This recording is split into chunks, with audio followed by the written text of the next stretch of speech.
सारे भाइयों को राम राम। सारे भाई बढ़िया होंगे, मस्त होंगे। आज इस वीडियो में हम बात करने वाले हैं एसएससी सीपीओ 2023 के बारे में।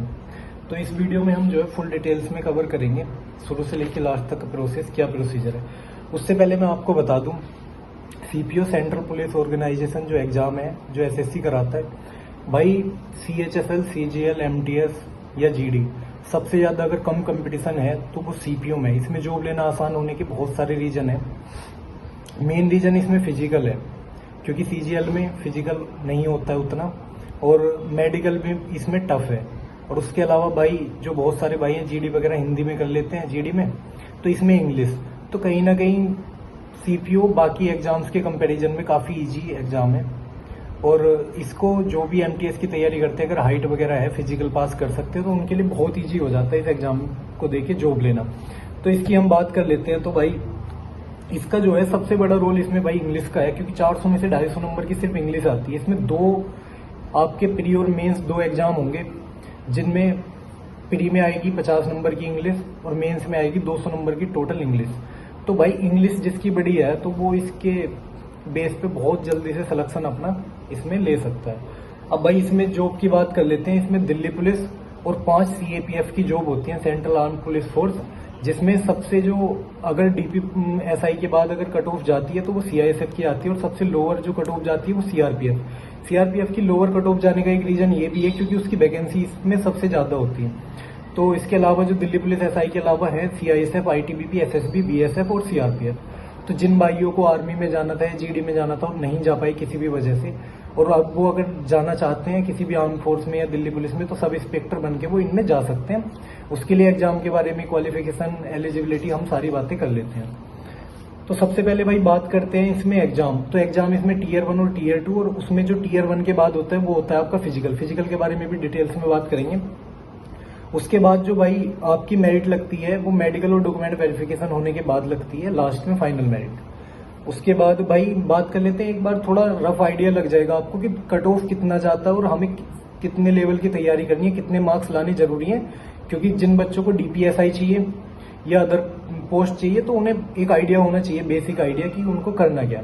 और मैं आपको उससे पहले एक चीज और क्लियर कर दूं, भाई कोई भी एग्जाम निकालने का ना सबसे बेस्ट तरीका है कि आपको उस एग्जाम की ना एक एक डिटेल्स पता हो, पूरी नॉलेज हो, तब उस एग्जाम को आप बहुत आसानी से और बहुत जल्दी क्लियर कर सकते हैं।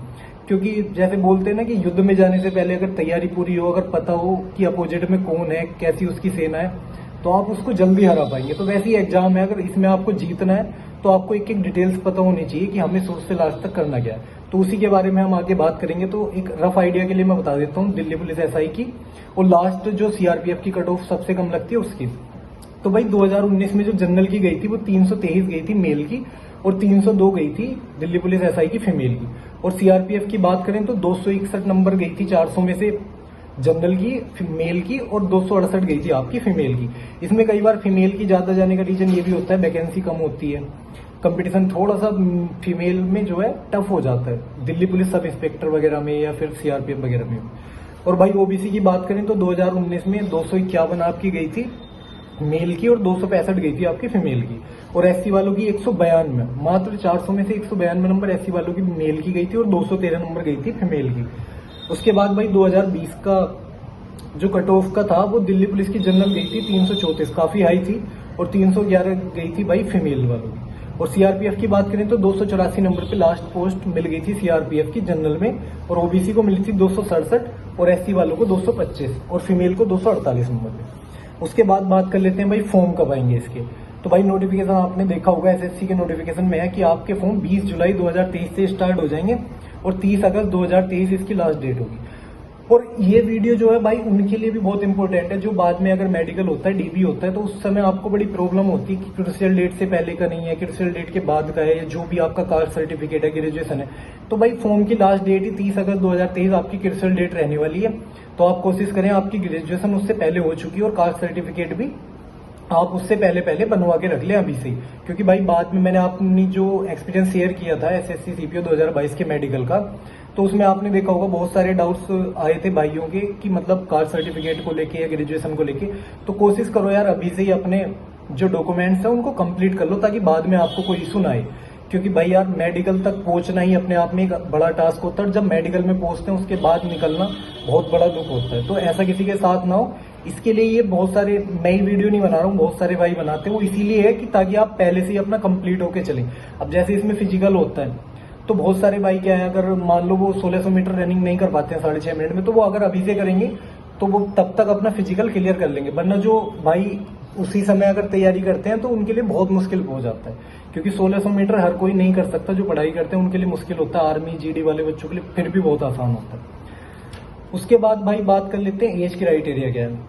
तो इसके जो एज है वो 20 से 25 चाहिए जनरल को, और जो ओबीसी वाले हैं वो 28 की उम्र तक भर सकते हैं, और जो SC ST वाले हैं भाई आप 30 की उम्र तक इस फॉर्म को फिल कर सकते हो। और भाई एनसीसी वालों की बात कर लेते हैं तो आपको मार्क्स मिलते हैं, जो ओवरऑल मार्क्स हैं उनका जो मिलते हैं आपको 10 मार्क्स मिलते हैं अगर आपके पास C सर्टिफिकेट है, अगर B है तो आपको 6 मिलते हैं, और अगर आपका A सर्टिफिकेट है तो आपको 4 नंबर मिलेंगे। उसके बाद भाई बात कर लें क्वालिफिकेशन, तो सिर्फ ग्रेजुएशन चाहिए, डिप्लोमा ना हो, और BA BSc BCom आपकी कोई भी ग्रेजुएशन हो 3 साल की, वो आसानी से इसमें चल जाएगी। उसके बाद भाई बात कर लेते हैं एग्जाम और फिजिकल। तो भाई एग्जाम जो आपका प्री होता है तो वो 50-50 क्वेश्चन आते हैं, मैथ, रीजनिंग, इंग्लिश और जीके। 50-50 क्वेश्चन आएंगे आपके, और सारे 50-50 मार्क्स के होंगे, और 200 मार्क्स टोटल होंगे, और आपकी 1/4 निगेटिव मार्किंग है इसमें, ठीक है।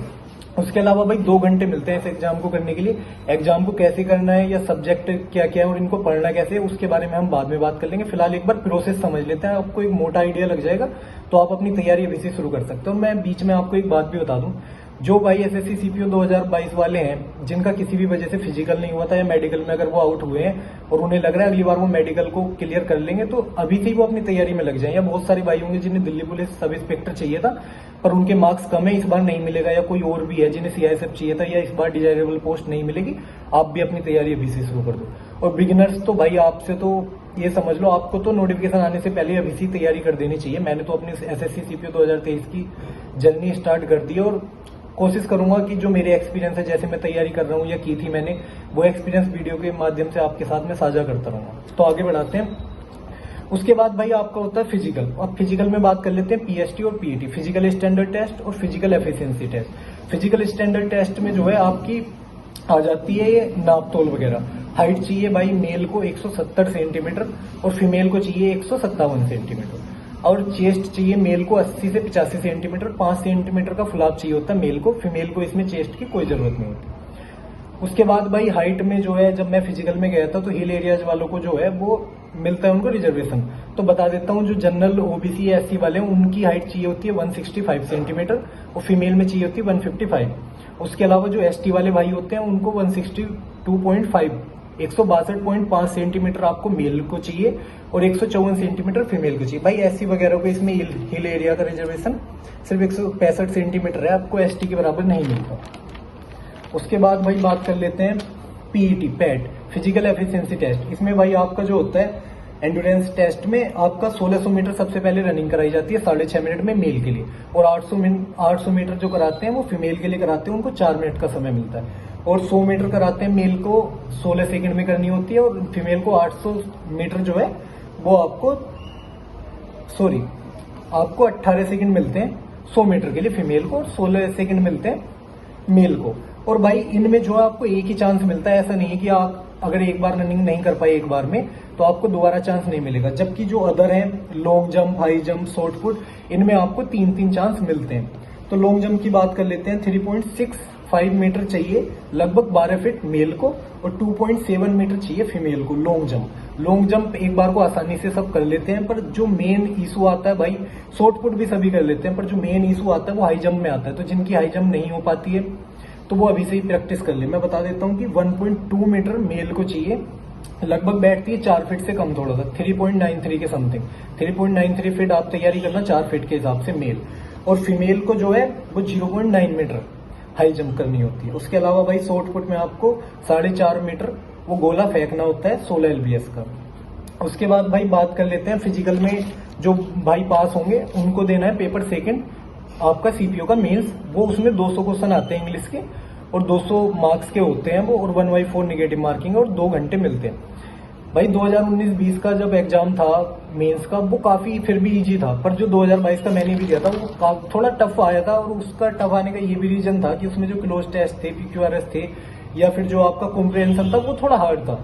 तो आप अभी से ही अपनी तैयारी बढ़िया करके चलेंगे। 3 सेक्शन आपको पता ही है इंग्लिश में, ग्रामर, वोकैब भाई बहुत इंपॉर्टेंट पार्ट है। अभी से ही करना शुरू कर दे। डेली की अगर आप 40 से 50 भी, जिसकी जितनी कैपेसिटी है, 100 करे कोई 50 करे, आप अभी से ही स्टार्ट कर दे, क्योंकि वोकैब का बहुत इंपॉर्टेंस है अगर आप कोई और एग्जाम की भी तैयारी करेंगे तो। उसके बाद भाई बात कर लेते हैं, मैं तुम्हें एक रफ आइडिया बता देता हूँ। 2022 में लगभग 7.5 लाख बच्चों ने फॉर्म भरा था, जिनमें से 68,000 बच्चों ने प्री पास किया था। फिर उनमें जो फिजिकल 68,000 बच्चों को बुलाया था, तो उनमें बहुत सारे भाई तो लगभग 50% से ज्यादा तो अब्सेंट ही हो जाते हैं, जिनकी हाइट नहीं होती है, सीजीएल वगैरह की तैयारी कर रहे होते हैं। उसके बाद भाई लगभग 15,740 बच्चों ने जो है मेंस दिया था, जिनका फिजिकल पास हुआ था। उसके बाद लगभग 13-13,500 के समथिंग उनका मेडिकल हो रहा है। और मेडिकल में मैं बता दूं, बहुत अच्छे मार्क्स वाले जो मेरे साथ के भाई भी हैं, 300 प्लस 315 वाले, उन्हें भी मेडिकल में निकाल दिया। तो यहाँ पे समझ लो मेडिकल में 3 में से जो 2 बच्चों का या 1-1.5 बच्चों का, 1 बच्चे का सिलेक्शन हो जाता है। और ये मैं सिर्फ एवरेज बता रहा हूँ, 1-1.5 बच्चे को ऐसे मतलब मजाक में मत समझ लेना। अब भाई आपका होता है उसमें फिर मेडिकल में जो है, जो मेजर इशू बनता है वो आई टेस्ट को लेके बनता है। तो मैं आपको बता दूं, आपको बिना चश्मे के 6/9 चाहिए सेकंड आई। जैसे कि सेकंड आई का मतलब है भाई, अगर आप राइट हैंड से लिखते हो तो राइट आई जो है आपकी बिना विदाउट ग्लासेस 6/6 चाहिए और लेफ्ट वाली 6/9 चल जाएगी। और अगर आप लेफ्ट हैंड से लिखते हो तो आपकी लेफ्ट आई 6/6 चाहिए और राइट आई आपकी 6/9 चल जाएगी। और भाई अगर किसी को ज्यादा इशू है आंख में, आंख को लेकर, और उन्हें अगर सीपीओ करना है तो आप लेसिक वगैरह करा सकते हैं, वो अलाउ हो जाता है। लेसिक मतलब मुश्किल से आधा घंटे का प्रोसेस है, आप वो करा सकते हैं, अपने डॉक्टर से बात कर सकते हैं। तो उम्मीद है कि सारे सीपीओ 2023 को लेके जितने भी डाउट्स होंगे मैं आपके कंप्लीट कर पाया हूँ सोल्व। उसके अलावा भी फिर किसी का अगर कोई डाउट बचता है तो भाई आप टेलीग्राम या इंस्टा पे मैसेज कर सकते हैं, कमेंट कर सकते हैं वीडियो में। और जिन भाइयों को वीडियो पसंद आई हो, और आगे भी मैं स्ट्रेटेजी की वीडियो ले आऊंगा और जो एक्सपीरियंस होगा वो मैं आपके साथ साझा कर लूंगा। तो आप वीडियो को लाइक कर लेना और चैनल को सब्सक्राइब कर लेना, ठीक है। थैंक यू भाई।